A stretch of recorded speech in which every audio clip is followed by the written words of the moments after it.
I recently had a situation come up where someone reached out just like anyone else would. Help, I need help. I have herpes and I don't know how I'm going to have sex again. And this young lady threw in that she was 16 years old, and it was a very uncomfortable situation because I'm not qualified on paper to have any kind of discussion like this, or especially with someone in their teens, like an underage person. Like, what you can imagine what that looks like, a 30-year-old having a conversation with somebody who's half their age about when they're going to be able to have sex again. So I was able to fortunately just refer her to someone in the community who is younger and who may be able to fulfill that like big sister role. But it did make me think, how many people do I have conversations with who I don't know their age? How many people reach out and ask sex questions and I'm just engaging with on a regular basis and have no idea that they may not be adults?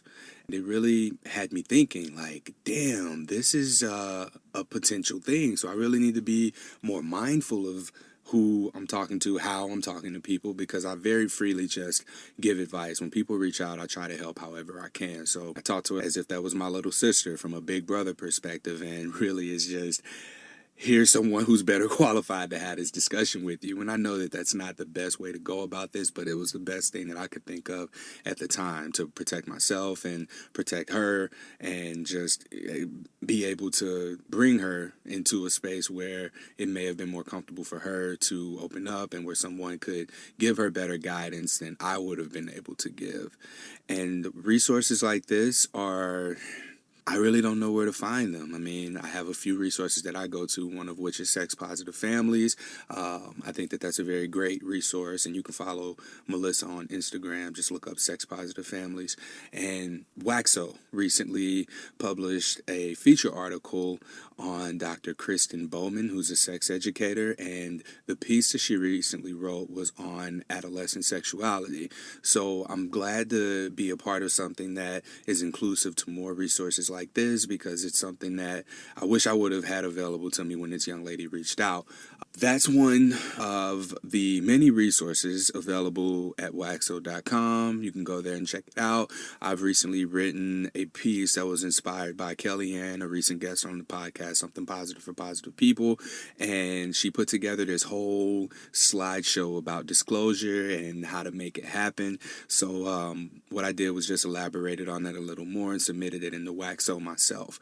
So if you want more information, please go and check out waxo.com. There's a lot of great resources on there, and it's just a digital magazine that it's very sex positive and non-judgmental, and it's a great resource for us to be able to access. So check that out. And this episode features Ray, who manages the Positive Results ATX Instagram page, and she provides local support for women in the Austin, Texas area who are living with herpes. This episode was great. We talk a little bit about support groups and her own experience in managing her diagnosis, and as people who manage groups or want to provide support, what we can do in order to extend that. And I think that the greatest takeaway from this episode was that you always have the ability to make the better choice. And as you listen to this episode, you'll see where the context is. So I don't want to spoil anything, but I thought it'd be cool to just plug that in here. The show is shifting, and I'm trying to do more with it, and I want to make it useful. So please give me any feedback that you may have. Welcome to Something Positive for Positive People. I'm Courtney Brand. Something Positive for Positive People is a podcast featuring the experiences of people living with and or affected by sexually transmitted infections. If you're new to the podcast and this is where you end up starting, I always hear podcasts say you should start at this episode, and I'm sure nobody actually goes back. But if the title itself just appealed to you and you wanted to check it out, I encourage you to do so. And then if you decide you like this, go back and check out any of the other ones that stand out and leave us a review and a rating on iTunes or whatever podcast player you're listening on.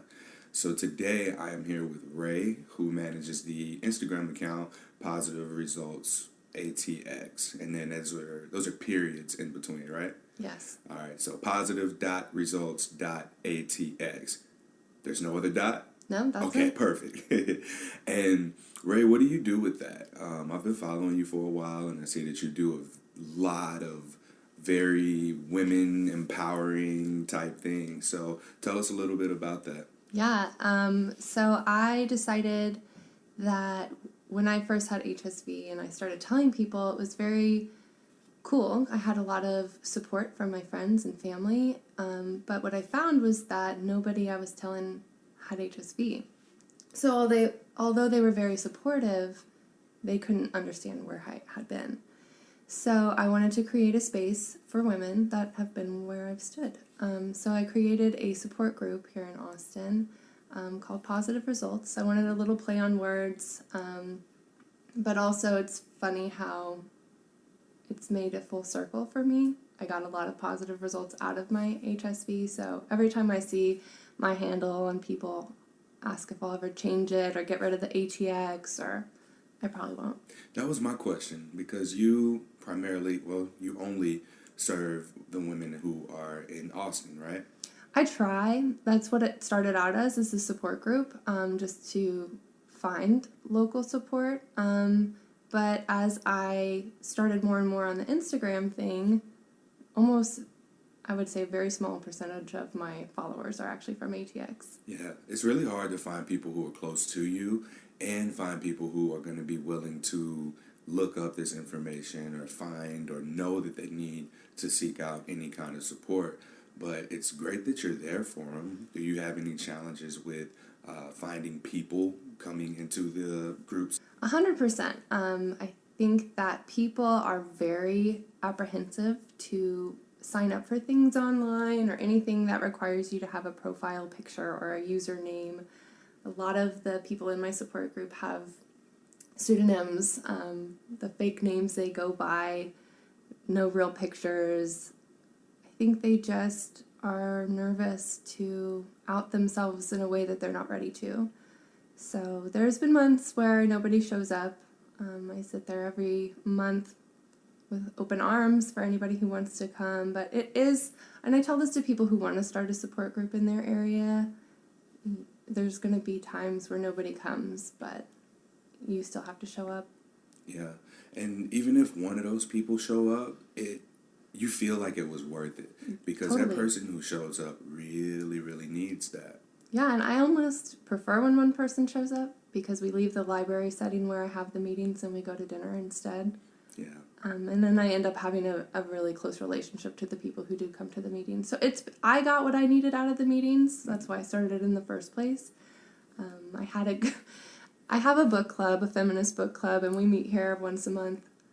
And then I had my favorite people from my support groups come over one night, and I looked around at all of us sitting here in my living room like we're doing now, and I started laughing, and I said, this is like my book club, but my herpes book club. Yeah. So if somebody's starting a group, because it's very useful, it's something that in supporting others, I've found myself feeling more supported. And I'm sure you have a very similar experience with this as well. As far as facilitating the healing process for so many people, what do you recommend someone do to get started? Yeah, I tell everybody, you're never going to feel ready to do this. People are very nervous. And when I signed up for my Meetup account, I was very nervous. I had to put my face out there. I had to, because if I didn't, what kind of example was I setting to be the empowered, proud woman I'm trying to help women become or embrace? So you're not going to feel ready, but you just have to start somewhere. And Yeah. I think the best way to start was Meetup for me. That's how I found a local community here in the first place, a local herpes support group. It wasn't my cup of tea, so I wanted to create something for similar like-minded people. So that's what I would recommend, Meetup for sure. And what kind of support groups would you recommend avoiding? I've only ever been to one other, and I knew it wasn't my cup of tea because it was a group of older people, mostly there to date. They clearly hadn't come to terms with their diagnosis. They were misinformed about their diagnosis, and I could understand why all of them seemed to be in such a low place. When you set out to create a support group, it's important to decide, okay, is this going to be for people who are looking to date? Is this going to be for a person who may be at their lowest of lows, possibly considering ending their life? Or is this going to be something just for people who are okay with their diagnosis to get together and hang out with like-minded people who can relate? Is this going to be something that's going to be informative? Because there are a lot of groups out there, and they're so challenging to find the ones that fit where you are. So be very clear and concise on what your intention is, and decide to move forward with it from there and stick with it. Totally. And reach out to other groups as well, because what you may not be willing to provide or able to provide, there are so many other resources out there. And the Facebook community itself has a lot of private and secret support groups that you're safe in, because they're very challenging to find, and it's almost like you have to find someone else who has herpes in order to get in the herpes group, in order to go through all the levels of support that you need. So that's just advice for anyone who's looking to start something like this. I always encourage it. It's so amazing to be in a space where you're able to help others and find yourself also growing along the way, and surrounding yourself with different perspectives, because it helps expand your own. Now, Ray, how long have you been doing Positive Results, ATX? I started in July of 2018. All right. And when you first started, what were some of the early challenges? So for someone who may be looking to get into this, they can best prepare for it. I mean, the followers, there's something about followers in this day and age anyways that defines our worth. Unfortunately, at least it feels that way. So in the beginning, trying to get people to follow you or associate themselves with you, you know, with the algorithms out there, somehow it might be linked back to me, and I don't want to be seen liking this post. And just, again, like Courtney said, stay very consistent, stay true to yourself, and just believe in yourself, believe in your purpose. You know, don't start something unless you're going to stick with it. Courtney and I were kind of talking about this yesterday, because, you know, you get these people who find you and trust you and are so relieved to find you. You can't really disappear. Like, it's a commitment. Make sure you want to do this before you start, because these people that will find you are very relieved you're there. Yeah, and it builds so much trust. It takes so much trust for a complete stranger to reach out to you and open up about something that they've possibly never spoken to anyone else about, not even a doctor. There's some people who just, I know it's herpes, and maybe you've gotten like a online test done, and you're the first person they find and come to. Please just allow yourself to be there. If you make the decision to go into this, then you have to stay there. You have to stay consistent, because people are really counting on you. And have you run into any situations where maybe your group wasn't a fit for someone? I think so. There was a group of older women that had come from the support group I had been to, just to check us out. And I think they realized really quickly that we were not looking for love, or we were just a bunch of women who were sick of the stigma and wanted to band together to dismantle it. So that is one of the first things that people find themselves after a diagnosis running to. Yeah, and I can understand it, because I had love at the very beginning, and it made it so much easier for me. I've never felt unsupported by a partner, or felt, oh my God, I'm not going to be able to date anybody. There was a brief period where we were broken up where that crossed my mind, and it changes the game a little bit when suddenly you're wondering, am I going to find a partner ever again? It's different. You have to be, and I encourage people not to run to love right away. I know it's not exactly fair for me to say that, because I had it, but in the time I healed the most was when my partner and I were apart, and I had the time to focus on me, and that's the group I'm looking for, the people who are ready to figure themselves out. Yeah, and that's hard. It's really, really challenging to go away from what's familiar, like what you know that you need someone to, quote unquote, complete you. You need to find your, quote unquote, other half. So a person who may already feel incomplete, looking for completion externally, especially after having to deal with the stigma here, is you're in a very vulnerable place. And one of the things that I want to be sure to leave people with is not to settle just because now you have a virus, Yeah, or that, stay in a toxic relationship because you're afraid of what it's like in the dating world. So instead of looking for love, I think that people need to start with themselves first. You know that old saying, you can't love somebody until you love yourself. I really think it holds a lot of truth. It was very true in my case, and that's why I came up with the name Positive Results, like we were talking about earlier, because so many beautiful things happened after I was okay with myself. yeah. And talk about a little bit about that, your own personal experience. What helped you become okay with yourself? When were you diagnosed? What was happening around that time? Yeah, sure. For those of you who don't know my story, I contracted HSV-2 in 2016. It was from a casual hookup. That conversation, we thought we had the talk where I'm good, you're good. We don't need the condom that I brought with me. Looking back, just I shake my head at that. But that's the reality of it. And for a lot of people, that's the reality of it. Either he knew and didn't disclose, or he never had symptoms, but I contracted. In April of 2016, I met my partner, who I'm marrying in less than a month, in April 2016. So there was a very short period of time between the casual hookup and my partner, and I had my first outbreak when I knew I wanted to be with this guy.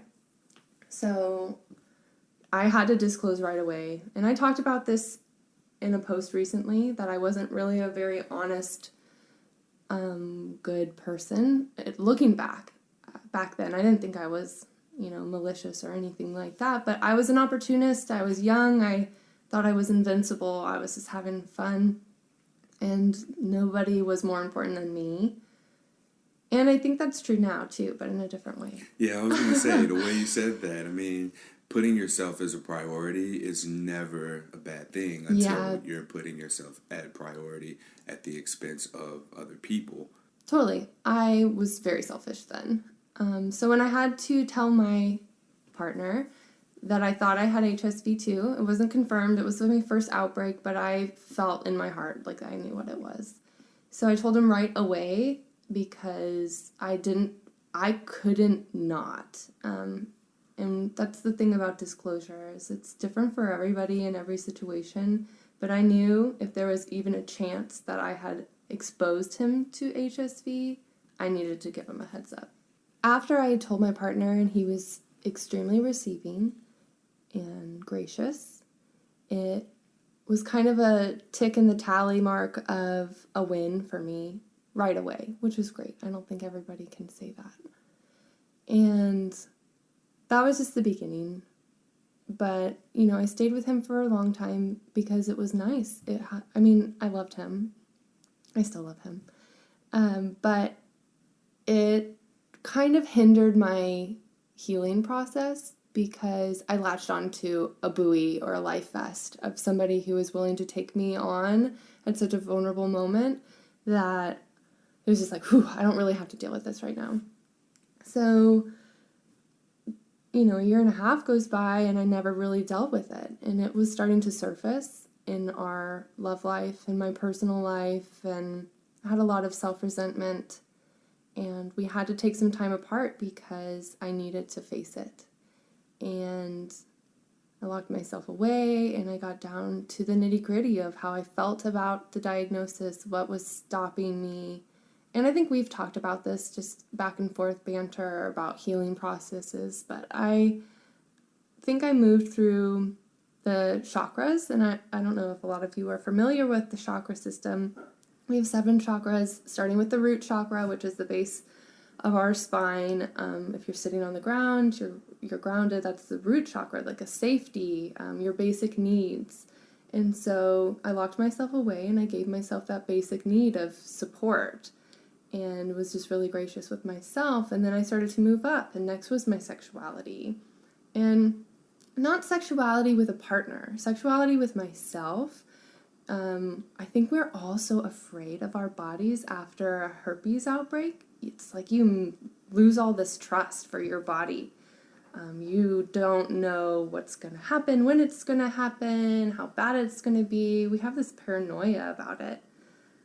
So after I was able to kind of get to a point where I loved my sexual body again, I was able to move up from there. And I could go on and on about that healing process, but I really want to focus on how you should start with just yourself. And, I was talking about how I wasn't a very honest person before I had to disclose, and then that kind of set me down a different path of choosing, because that's a choice to tell somebody you have herpes, always choosing the better option.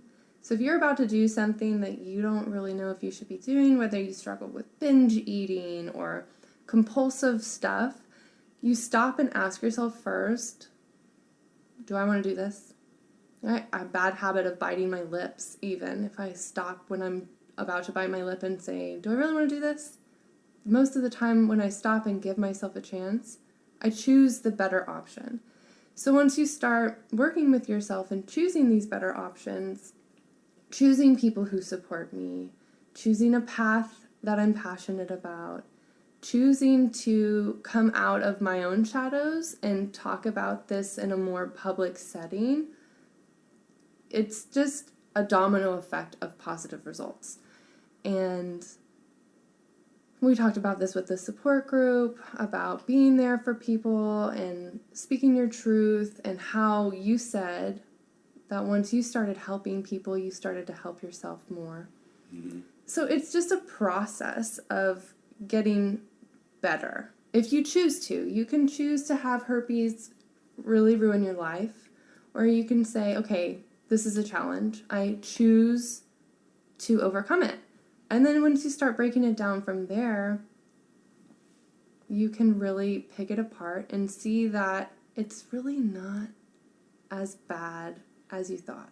In our heads, we can do so much overthinking and overanalyzing, and we'll take what we believe to be true about a person with herpes, and all of a sudden that applies to us for some miraculous reason. Who knows why? Especially when your lifestyle hasn't changed or lined up with whatever it is that you believe to be true about the stigma. Imagine that when you're disclosing, whatever words you're saying, all the other person hears is, I'm dirty, I'm disgusting, I'm not okay with this, I have a lot of partners, and I'm unsafe.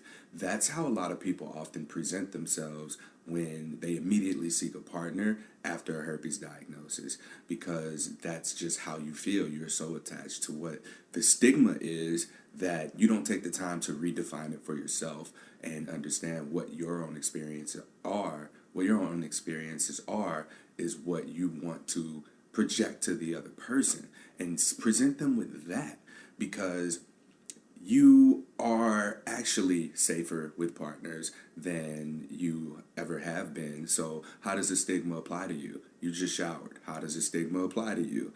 You've had one partner who just happened to not know that they had herpes and they pass it on to you. How is it that you are this stigmatized person all of a sudden?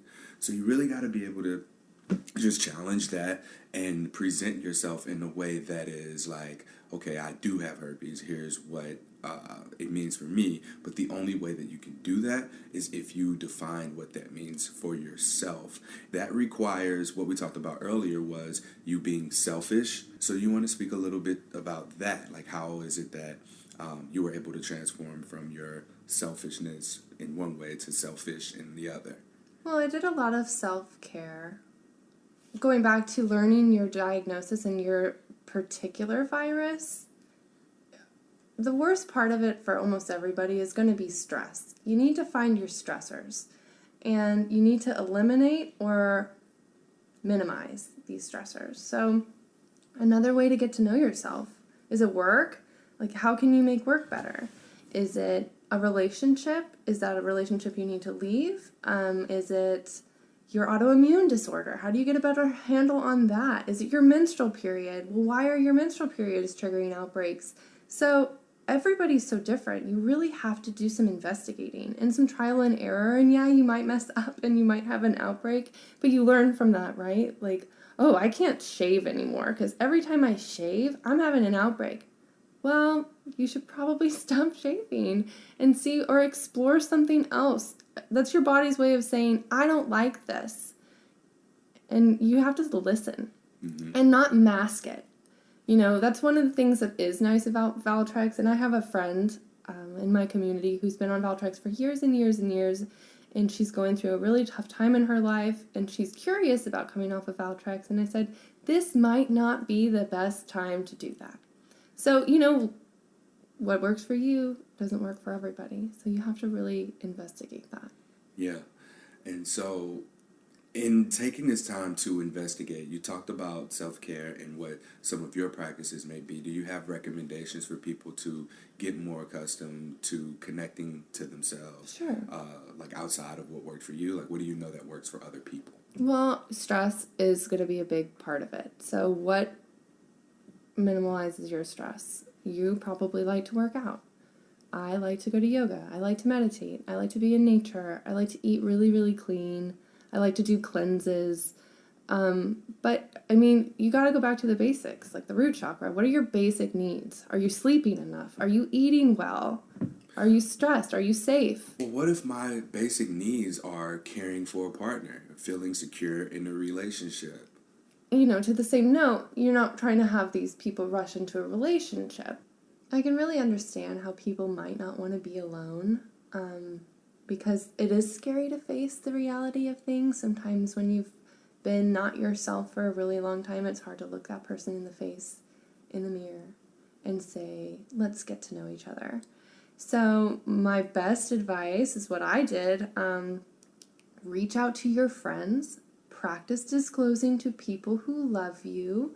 The rejection rate is low.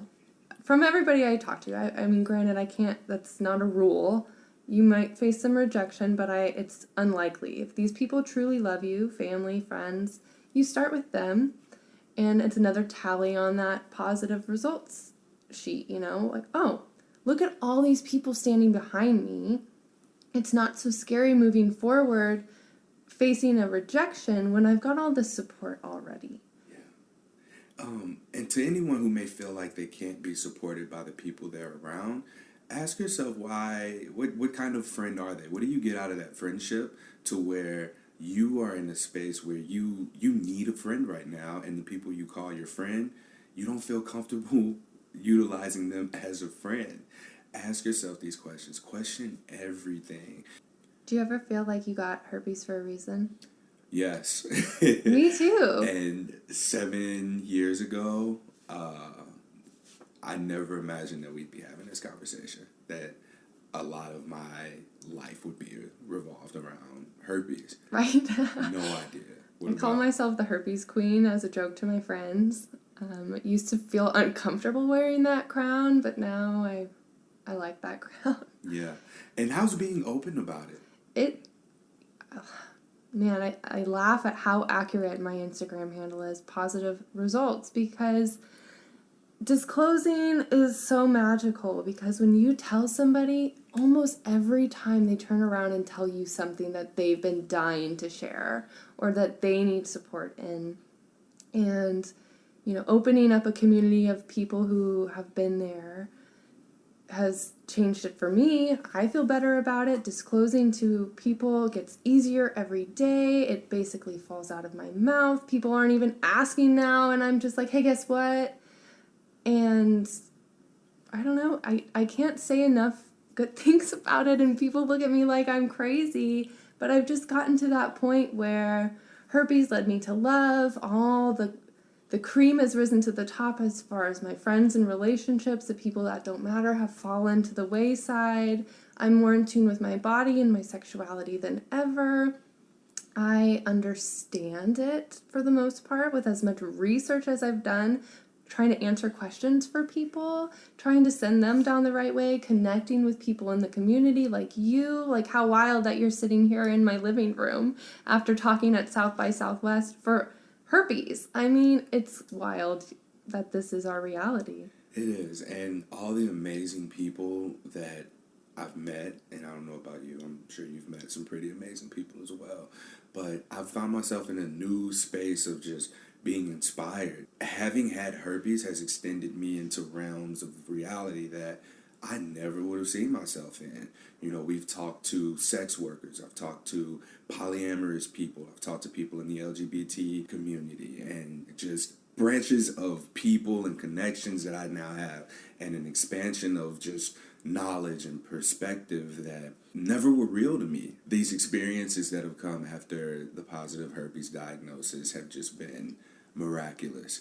And I cannot say enough about having opened up being such a positive thing. So, yeah, this was one of the better things that's ever happened to me. I mean, first, of course, being born and meeting Sierra and falling in love. I can 100% say that being open about herpes is way different than not being open about it. Just not having to worry about when am I going to have to tell someone, or are they going to find out? How are they going to find out? How are they going to react? Because the people who may have that kind of reaction, who don't know and then find out, like, they'll probably just choose not to be around, and I'm okay with that. And as far as the people who know or find out, that choose to stick around and they understand, oh, that's not even a thing. Like, it has no impact on who you are. Those are the kinds of people that I want in my life. Yeah, so I don't know if I've ever emailed anybody out there, but I usually sign my emails with love and light. And that's my message. You know, you got to follow love, you got to follow light. If what you're choosing is leaving you in the dark and you're not feeling love, you got to open up a different door. And just keep walking. Just keep following the light. Keep following the love. Look for the positive things, the silver linings. You know, maybe ask, why is this happening to me? Do I need to reevaluate my life, my choices? It put the brakes on a lot of things for me, where I looked at it at one time as the worst thing that ever happened to me. But when I chose love and I chose light, and I looked at it under a microphone. What is it? A magnifying glass? Well, when you look at it much closer and see the underlying meaning behind it all, it's easier. Yeah. And I'll say for me that having contracted herpes, it did show me that there were other things going on around that I needed help with, things that needed to be addressed. And without going on a whole tangent about that, it was useful. It was useful to sit with that. You know, I have herpes, and I also need to work on these things about myself. There were things that I didn't like about myself that I needed to work on. And after spending time with that and having my own self-care practice of just journaling, has probably been the most useful to me, and asking myself why, and then having to write it out directly from the subconscious. Like, it doesn't have time to go through my conscious brain and come out of my mouth, or for me to think the words out. It's just coming right out. So there's no bullshit there. So that's a powerful practice that I would recommend for anyone as well. Now, you are getting married soon. I'm getting married. So you went through this process. You practiced what you just preached to us, and it led you to love. Yeah, and I think it's a byproduct of my own love. I don't think that that's the happy ending. Like, oh, I got somebody, I landed him, you know, despite the herpes and all. That's not the moral of this story. You know, I got to a point where I don't have any self-doubt anymore. I never knew if I wanted to get married before. I didn't know if I was worth this or that. And that's what's scary about herpes, is that you're feeling vulnerable about it. Like, it's that one thing, if somebody knew about you, that would change it all. But when you don't care about it anymore and it's not your narrative, then you don't have to hang on to that heavy baggage anymore. So I was able to finally let go of all the baggage I've been carrying around. You know, I struggled with body dysmorphia, I had issues with weight, and I had issues with confidence, and I was really shy at one time, and a lot of things. But once you're confident of who you are and what you're worth, And none of those other things, if somebody found out about this, or if somebody knew my past about this, or oh my god, I can't tell somebody I got this from unprotected sex with some guy on Bumble. Like, stop worrying about what other people think.